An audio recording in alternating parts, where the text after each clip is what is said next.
దాంతో పాటు ఆచరణ చాలా ఉంది. ఇక్కడ మాకంతా కొన్ని చాలా తెలుస్తుంది. జపాన్ వాళ్ళకి కాంపిటీషన్లో కానీ ఎన్నో అపోజిట్ వాళ్ళకి చేశారు. అదే ఈ అధికారులు రిజర్వేషన్ ఐరావేదకు సంవత్సరంలో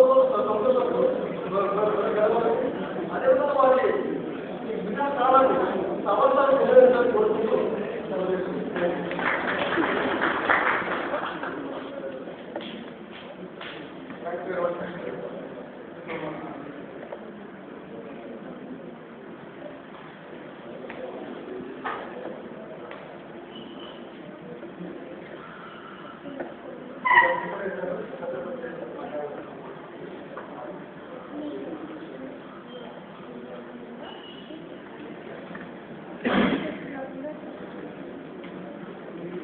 నమస్కారం. ఈరోజు 31/3/2012 ఈ రోజుకి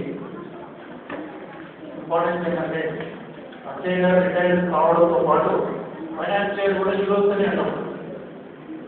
రెండోది is the only గెస్టెడ్ officer in our department is retiring today 31st March. So financial complete చేసేసి ఇవాళ రిటైర్ అవుతాడు. Next day is successor will prepare the statue. So full ఎవరైనా ఒక 2 నెలలు ముందు రిటైర్ అయినారంటే ఇంకొక 40 పీరియడ్ కంప్లీట్ చేసేవాళ్ళు. కానీ పూర్తిగా కాదు. 31st March రిటైర్ అవుతాడు అంటే పూర్తి ఫైనాన్షియల్ న్యాయం చేయవచ్చు. ఇక రెండోది ప్రారంభమైన కష్టపడి చేసాము. ఈ సందర్భంగా నేను అబ్జర్వ్ చేసింది ఏంటంటే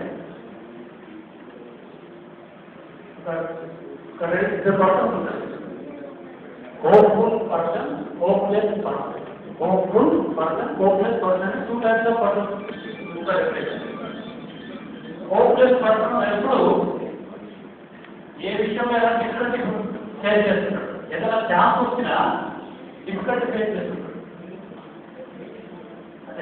hopeless person finds difficulty in every chance. And then quite opposite to Ajay. He is a hopeful person. He